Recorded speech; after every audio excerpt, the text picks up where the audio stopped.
back to my vlog. So this is Shashank NSN, and in this video we'll be looking at the Ambassador history. So let us start with the Ambassador Landmaster.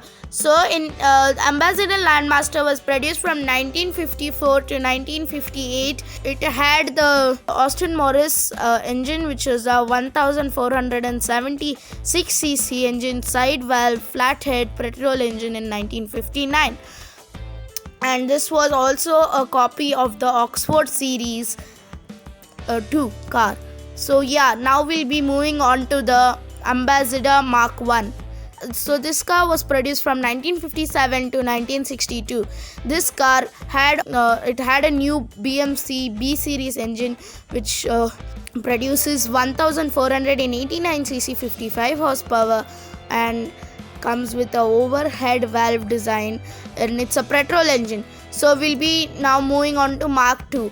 From 1962 to 1975, the Mark II was produced, and in January 1962, the Ambassador underwent a frontal facelift with closely checkered grills, more reminiscent of the Morris Mini. The interior had a redesigned dashboard and an instrument cluster. The early models have the sun mica sheet, but it was replaced by grain wood coated plywood and aluminium bezel in the later models 68 onwards. The model was named Ambassador Mark II, and the early version got quickly dubbed as Ambassador Mark I in the market, while never officially christened such in its production.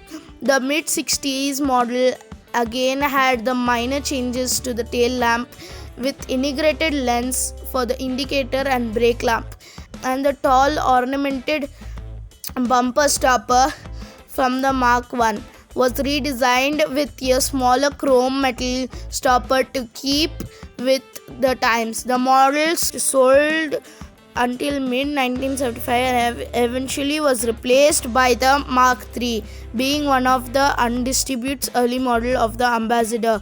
Numerous older versions can be found in restoration garages and in numerous Indian movies of the era. Its final year in 1975 had no competition other than the Premier Padmini and its smaller rival Standard Gazelle. So moving on to the Mark III, in 1975 to 1979, this car was produced. Had the same B series, BMC B series inline 4-cylinder 1489cc 55 horsepower engine. It was accommodated with a steering column 4-speed manual gearbox, and in 1975 the Mark III version was launched with another frontal facelift. The front grille had horizontal louvers, giving it a more modern feel, and a round profile indicator lamp, now isolated from the grille. At the rear, more modern looking number plate bezel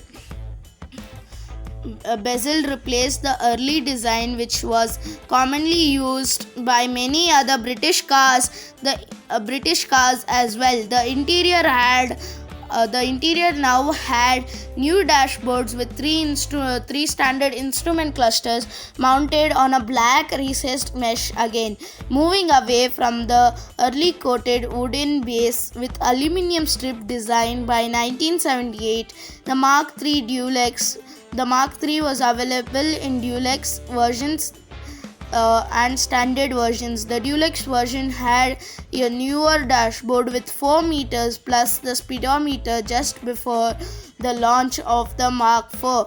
The Mark IIIs had their front windscreen wiper configuration changed from a common direction sweep for the both wipers. This configuration was prevalent in the new Ambassadors till the end. This has a short span This has a short span of less than 3 years in production before being replaced with the Mark 4 model in 1977.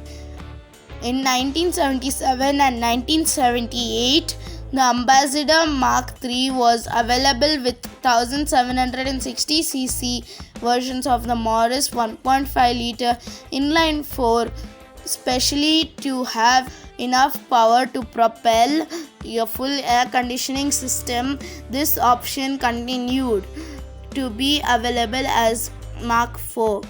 Very few were sold. It was discontinued in 1979. Now moving on to the Mark IV. The Mark IV was produced in 1979 to 1990 and had two engine options. The 1760cc 1.8 liter inline 4 petrol engine which powered the Mark III, and 1489cc 1.5 liter all new diesel engine. In 1979, the Ambassador front went through a major facelift, departing from the flattered design of the 1950s, which was retained till its end in 2014. The front grille was much smaller in height with larger checkered grilles and square parking lamps. Now separate amber indication lamps was incorporated on the semi front lip spoiler below the bumper, which was mounted higher up. This model was named the Mark IV in adding to the existing petrol version. A diesel variant was launched in 1980, powered by a 1489cc 37 brake horsepower BMC diesel engine. It was the first diesel car in India and was well received by the Indians. All through, it was initially only available as taxi or for government use, as the Indian government restricted private ownership of the diesel automobiles. It was at the time the most expensive car built in India at 25% of makeover a petrol Mark IV. The Mark IV was the last of the Mark cars for a short period. The cars were available in Deluxe and later renamed Ambassador Nova. So that's it for this video. Please like, share, subscribe, and subscribe below. Comment below, and that's it for this video. Please check out the description if you haven't seen the Jeep histories. So yeah, bye bye. Thank you.